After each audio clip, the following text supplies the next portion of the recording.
जय श्री राम, जय श्री राम, जय श्री राम। आत्मज्ञान, आत्मज्ञान के अनुबंध होते हैं। अनुबंध का अर्थ है शर्तें। जैसे हमारे बिहार में सांसारिक कार्य में भी शर्तें होती है। जैसे कोई नौकर रहता है, नौकर की शर्त होती है मैं इतने रुपए लूँगा, और मालिक कहता है मैं इतने घंटे काम कराऊंगा, इतने रुपए मंजूर है, आदि आदि शर्तें होती है। जो विदेश में जाता है, जो बड़ी कंपनी होती है, वो शर्तें करते हैं हम 5 साल तक रखेंगे, 5 साल का इतना वेतन देंगे, बीच में नहीं जाने देंगे, और कई इतने घंटे हम कंपनी में कार्य कराएंगे। दोनों तरफ से शर्तें होती है। अनुबंध कह दो, शर्त कह दो। तो आत्मज्ञान के लिए भी शर्त होती है। आत्मज्ञान को ऐसे ही लावर्स और फ्री फंड में नहीं मिलता। आत्मज्ञान के लिए शर्तें होती है। पहली शर्त है अधिकारी। अधिकारी होना चाहिए। कलेक्टर का अधिकार है तभी तो कुर्सी पर जाकर बैठेगा। तो कलेक्टर के पास में कोई अधिकार ही नहीं है तो वो कुर्सी पर बैठेगा तो कार्य क्या करेगा। कुर्सी पर बैठने से थोड़ा ही होता है। अधिकारी सम्य, दम आदि विवेक ज्ञान सहित अधिकारी। सम मन को रोकना, दम इंद्रिय को रोकना, आदि विवेक ज्ञान सहित अधिकारी होना। सत्य असत्य का निर्णय लेने वाला अधिकारी होना चाहिए। जिसको सत्य असत्य का निर्णय लेने का बोध ही नहीं है, विवेक ही नहीं है, तो वो क्या कर सकता है। आत्मज्ञान। अधिकारी संबंध, दूसरा है संबंध। संबंध जैसे गुरु शिष्य का क्या संबंध है। जैसे पेड़ पौधों में जल का संबंध होता है, इसी तरह से गुरु शिष्य में क्या संबंध है, क्या संबंध निभा सकता है। जब गुरु शिष्य में संबंध प्रेम नहीं है तो आत्मज्ञान की प्राप्ति नहीं होती। दो शर्तें, पहला अधिकारी, दूसरा संबंध, तीसरा विषय। विषय लौकिक विषय है या अलौकिक, बिहार का विषय है या परमार्थ का विषय है। कोई विषय होता है। कोई भी हम कार्य करते हैं तो हम कहते हैं भी इस कार्य करने का विषय क्या है। तो विषय इस लोक का विषय है या परलोक का विषय है। इस लोक को सुधारने के लिए आत्मज्ञान करते हैं या साधना करते हैं या परलोक के लिए। ऐसे परमात्मा के 4 तरह के भगत होते हैं। अर्थ, अर्थार्थी और जिज्ञासु और ज्ञानी। अर्थ भगत होता है वह संसार का भौतिकवाद में कोई दुख न आ जाए, कष्ट न आ जाए, और कष्ट आ जाए तो वो साधना का प्रयोग करता है कि मैंने ये परमात्मा आपकी साधना करी है, मेरे ये कष्ट आ गया, इसका निवारण करो। अर्थ भगत की ये कामना होती है। अर्थार्थी जैसे कोई पद प्रतिष्ठा या धन वैभव की कामना करके अर्थ के लिए, जैसे अर्थ का उदाहरण है द्रौपदी। द्रौपदी जब चीर दुशासन खींच रहा था उस टाइम में कृष्ण जी ने या अपने महान गुरु मान रखे थे, कृष्ण जी महा योगेश्वर थे, उनको याद किया और चीर में ही परमात्मा की शक्ति प्रकट हुई। उसको कहते हैं अर्थ। अर्थ कहते हैं दुखी को। दुख हो पड़ता है, संकट होता है तब याद करता है। अर्थार्थी कहते हैं जैसे ध्रुव भगत। ध्रुव भगत ने राज्य की चाहना करने के लिए, राज्य पाने के लिए उसने छोटी अवस्था में त्याग तपस्या करके साधना करी थी, और जब शक्ति प्रकट हुई तो वही अंदर से आवाज़ आई, हमें राज्य चाहिए।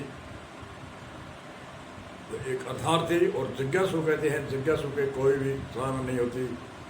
मैं तन मन त्याग करके और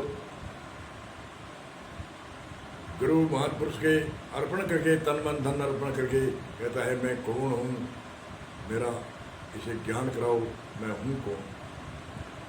और उसके बाद में जब साधना करते करते तन मन धन अर्पण गुरु परमात्मा के अर्पण कर देता है,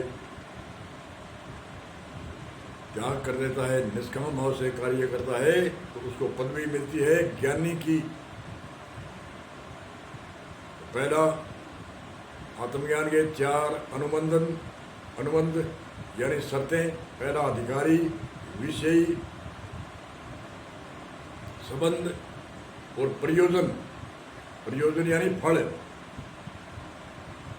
कौन से फल की इच्छा करता है? मोक्ष की इच्छा करता है या लौकिक कोई अर्थार्थी इच्छा करता है? तो इस तरह से आत्मज्ञान के 4 अनुबंध है। आत्मज्ञान के 4 अनुबंध है। ज्ञानी यानी शर्तें। मल विक्षेप के नहीं किंतु ये ज्ञान। मल विक्षेप आवरण, ये 3 दोष होते हैं। मल विक्षेप और आवरण। निष्काम होकर काम करने से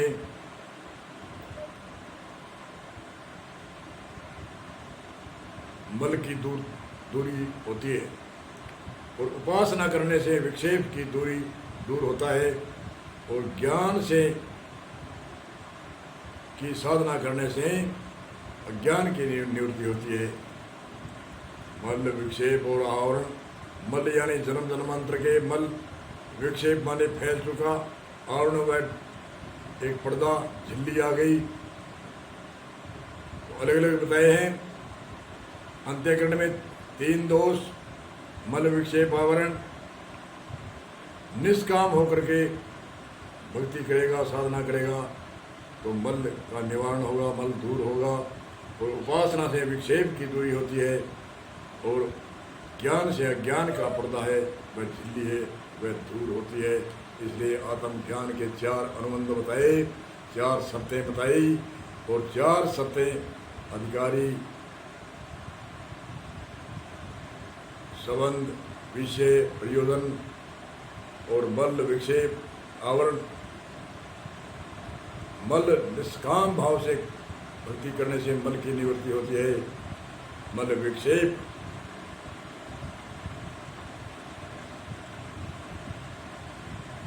उपासना से इसकी दूरी होती है और आवरण वह ज्ञान से, ज्ञान प्रकट होते ही आवरण दूर होता है। इसलिए सावधान होकर के आत्मज्ञान के लिए तत्पर रहे, साधना करे।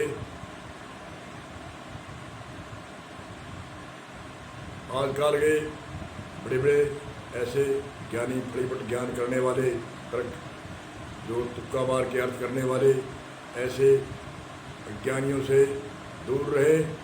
जो हमारे संतों ने कहा है, ऐसे भी जैसे एक संत ने कहा है, संतों की हमने सुनी, संत कहे गुरु पूजिए, गुरु कहो संत पूज।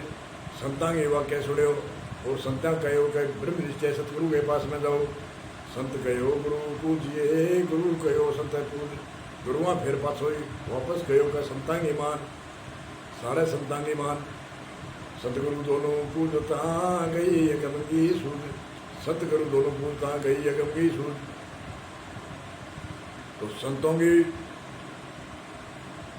अनाथ ज्ञानी कोटि जन जिनकी निजमति है। कोटि ज्ञानी हुए जिनकी निजमति एक होगी, उनका ध्येय एक होगा। कहने की शैली अलग हो सकती है, उदाहरण दृष्टांत अलग हो सकता है, समझाने का तरीका अलग हो सकता है। अनाथ ज्ञानी कोटि जन जिनकी निजमति एक, एक ज्ञानी के हिये पल पल मता, यानी एक ज्ञानी है पल पल मता बदलता रहे। होता रहे मिटता रहे, इसलिए सावधान हो गई। जो हमारे इतिहासों में जो भी भाषा बोली है उन संतों के अनुकूल, उन डिग्री में, उन साधना में करना चाहिए और समझना जरूरी है। जो आजकल के ज्ञानी है वो शब्दकोश नहीं देखते, व्याकरण नहीं देखते। संतों ऋषियों मुनियों ने परमात्मा के असंख्य नाम है, परमात्मा अनामी भी है, बहुनामी भी है, और बहुनामी है उनका संतों ने, विद्वानों ने, ऋषि मुनि आचार्यों ने शब्दकोश से निर्णय किया है। जिन शब्दों का अर्थ ये है, अमुक शब्द का अर्थ ये है, और एक भाषा में नहीं अनेक भाषा में उसका मिलान किया है शब्दकोश में। कई करोड़ शब्द है शब्दकोश के अंदर। उन शब्दों का मिलान करके ही हमें अर्थ समझना चाहिए। तुक्का मारने वाले से हमें दूर रहना चाहिए, और तुक्के से अर्थ जो हम समझते हैं ये हमारी बुद्धि को मलिन करता है, बुद्धि को खोटा करता है। इसलिए बोलो सतगुरु भगवान